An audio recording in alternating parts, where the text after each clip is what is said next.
Teixeira Coelho vai ser o próximo palestrante aqui, vai falar sobre a ficção dele, né? O Teixeira, que é mais conhecido pelos trabalhos como crítico de arte, né? Vai falar um pouquinho sobre os romances também, porque o Manuel da Costa Pinto, que vai ser o mediador, ele não cansa de falar bem das suas obras, enfim. E eu queria perguntar, assim, inclusive baseado numa entrevista que o senhor concedeu para ele há um tempo atrás, sobre a história natural da ditadura, que o Gustavo Monteiro dizia que era um ensaio contado por um narrador, alguma coisa assim. E existe um limite entre ficção e não ficção na sua obra muito grande, né? Tempos depois, assim, olhando com mais distanciamento sobre essas obras, como é que o senhor vê esses limites hoje? Eu, na verdade, vejo o limite como tênue. Sob todos os aspectos, os dados que são, por exemplo, mencionados em História Natural da Ditadura são absolutamente verdadeiros. Tudo que o livro aponta aconteceu de fato. O que ocorre em termos de ficção é um recheio daqueles intervalos entre um fato histórico e outro, que depende então da interpretação do narrador. Mas, como eu disse, é muito estreito o limite entre ficção e realidade. É nesse limite que eu costumo trabalhar. E agora com o lançamento do Colosso, que vai ser lançado agora sobre o selo do Anjo da História, né? O Colosso, e recuperando os outros 3 romances anteriores.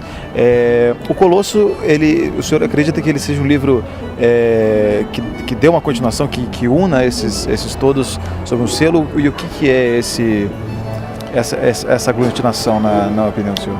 Então, veja, os 4 livros, eles têm um motor muito forte na história.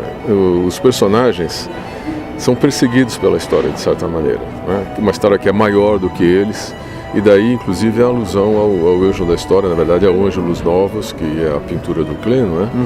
Que é exatamente um personagem, que é uma figura que está sofrendo o impacto de um vento que, segundo Walter Benjamin, vem do paraíso e que empurra esse personagem para o futuro, para o qual ele dá as costas. Enquanto isso, um monte de ruínas se acumula aos pés dele, né? Esse vento é o progresso na cabeça dele. E, na verdade, é o vento da história que move. Então, os 4 volumes têm personagens que são movidos, que são acuados pela história. Isso fica muito claro em alguns, mais fortemente, é o caso de História Natural da Ditadura, provavelmente o Colosso também, mas não é só sobre isso. Quer dizer, na verdade, os livros não são um estudo historiográfico ou um ensaio sociológico, são livros sobre personagens que têm uma sensibilidade exacerbada pela história. Então são personagens que, de certa maneira, vivem demais. Já que nós mencionamos o Walter Benjamin, há uma outra observação que ele faz a respeito das pessoas que transformam a sensação em sentimentalidade. Esses personagens meus, eu quero acreditar, não transformam sensações em sentimentalidade, mas vivem exageradamente essa sensação. Têm a vontade de viver até o fundo, né? Movido por uma ideia que aparece no Colosso como uma epígrafe, que é a ideia do eterno espanto. São personagens que estão eternamente espantados com tudo que essa palavra significa, que é uma palavra muito rica. Ela envolve tanto estar atônito, quanto estar deslumbrado, quanto estar maravilhado. Isto é um pouco o que fazem os meus personagens nos 4 volumes. Estava até falando agora do Ângelos Novos, enfim, e tem uma passagem logo no começo da História Natural da Ditadura, que eles estão lá visitando lá o lugar onde o Walter Benjamin se matou, e tem um vento que impede eles de irem para frente. Foi uma menção clara, então, a essa interpretação do Walter Benjamin sobre a obra do Kleno? Sim, porém o vento existe. E aquele episódio de fato aconteceu. É um vento extraordinariamente forte, não é? Curiosamente, calha que seja uma menção à história. E é muito curioso. Eu não vou dizer ironia da história, mas é quase como se a história, enfim, se divertisse em colocar à nossa frente aquilo que foi pensado longe daquele momento, né? Aquele vento que de fato existe está ao lado do túmulo em que Walter Benjamin jaz arruinado. Teoricamente, não se sabe se ele está, mas enfim, jaz arruinado. Mas o vento existe e a alusão, portanto, se torna pertinente, né? Interessante.